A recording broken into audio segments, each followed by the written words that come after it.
the floor now to the representative of Pakistan. Thank you, Mr. President. I thank Deputy SRSG Milbert Dongjun Shin for his briefing. I take this opportunity to commend the former SRSG Caroline Ziadeh for her services to UNMIC. I welcome the participation of Foreign Minister Marko Đurić of Serbia and the Deputy Prime Minister and Foreign Minister of Kosovo, Mrs. Donika Schwartz, to this meeting, as well as Ambassador Lambrinidis, head of the EU delegation. President, at the very outset, let me reaffirm my country's earnest desire to see peace and stability prevail in the Balkans region. We support all earnest endeavors aimed at strengthening intercommunal bonding and trust building. We welcome the recent holding of the inaugural session of the Constituent Assembly of Kosovo and remain hopeful that the political process in Kosovo would continue to move forward with the early formation of the government. We congratulate the government of Kosovo and its people for the successful holding of local elections. President, my delegation is cognizant of the history of this region.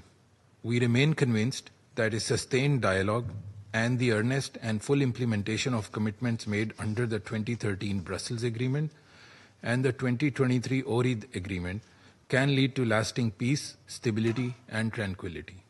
We appreciate the European Union's continued commitment and efforts to facilitate dialogue between Belgrade and Pristina.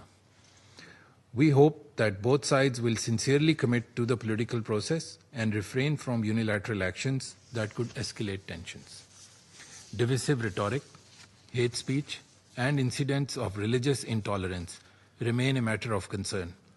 All efforts must be made by the relevant parties to effectively curb such negative trends that give rise to communal tensions.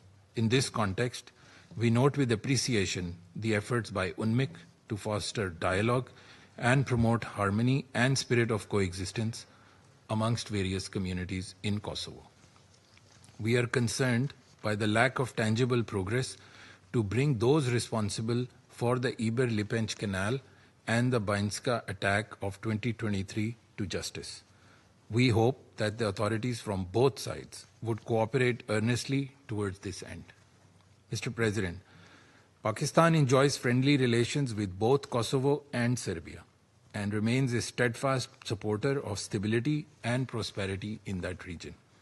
This, we believe, can be achieved by adhering to the principle of peaceful coexistence with mutual respect, recognizing each other's sensitivities, and earnestly abiding with the previous agreements. I thank you.